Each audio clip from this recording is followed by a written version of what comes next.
আব্বা, বাড়ির সবাই ভালো আছে তো? মা শরীর ভালো আছে তো? ঠিক সময় মতো ওষুধ খাই তো আব্বা? না বাবা, তোর মা ভালো নেই। তোর কথা চিন্তা করতে করতে তোর মাও মরে যাচ্ছে। না আব্বা, তুমি মারে একদম টেনশন করতে মানা করবা। আমি এই জায়গায় খুব ভালো আছি, মারে যে বলবা তুমি, নালি আমার মা অনেক অসুস্থ হয়ে পড়বে না আব্বা। মা যেন টেনশন না করে। বাবা বাবা, আম্মুর আজকে বিয়ে, তুমি যাবা না?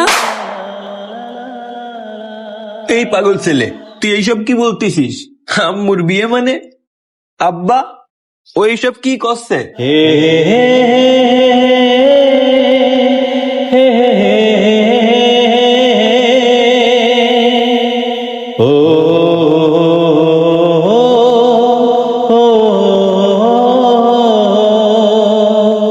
ও আব্বা, তুমি চুপ করে রইছো কেন?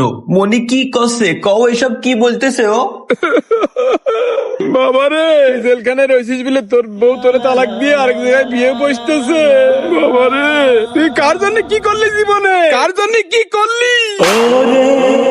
কার জন্যে কি করিলাম রে আমি, কার জন্যে কি করিলাম রে, সেদিন কি প্রতিদান রে, ছিড়ে যায় আমার প্রাণ রে। বাবারে, তোর আমি কত করে কইলাম ওই মেয়ে তুই বিয়ে করিস নে। আজকে ওই মেয়ের জন্য তুই জেলখানায়। এই সুযোগ নিয়ে ওই মেয়ে আরেক জায়গায় বিয়ে বসতেছে। বাবারে, কার জন্য কি করলি জীবনে? আব্বা, তুমি এ কি করছো? আমি বিদেশ থেকে 10 বছর পরে দেশে ফিরিলাম। ফিরে শুনি ওর ভাই কোথায় অ্যাক্সিডেন্ট করে মানুষ মেরে ফেলাইছে। সেই দায়ভার আমি আমার ঘাড়ে নিলাম, আর ওর বাইরে বিদেশে পাঠাই দিলাম। বিনা অপরাধে যার জন্য আমি আজকে জেল কাটতেছি, সেই মানুষটা আমার রেখে অন্য পুরুষের সাথে চলে যাবে? এটা কিভাবে হতে পারে?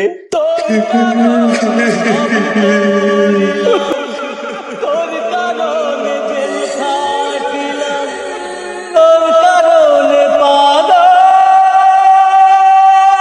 হইলাম রে। বাবারে, এই পৃথিবীর সব মানুষই স্বার্থপর। যারে উপকার করবি সেই তোরে ক্ষতি করবে। তার চেয়ে কিছু নারীর ছলনা সবচেয়ে ভয়ঙ্কর। আর বাপ, তুই কোনো চিন্তা করিস নে, তোরে জেলখানা থেকে বাইর করার ব্যবস্থা করতেছি। না আব্বা, আমি আর এই সমাজে ফিরতে চাই না। আমি এইখানেই থাকতে চাই, আমি একলা থাকতে চাই আব্বা। আমি আর বাইরে বেরোতে চাই না আব্বা। তোমরা চলে যাও, তোমরা চলে যাও এখান থেকে আব্বা। বাবা, মা চলে গেছে, তা কি হয়েছে? তোমার আমার জন্য এই জেলখানাতে বেরোতে হবে।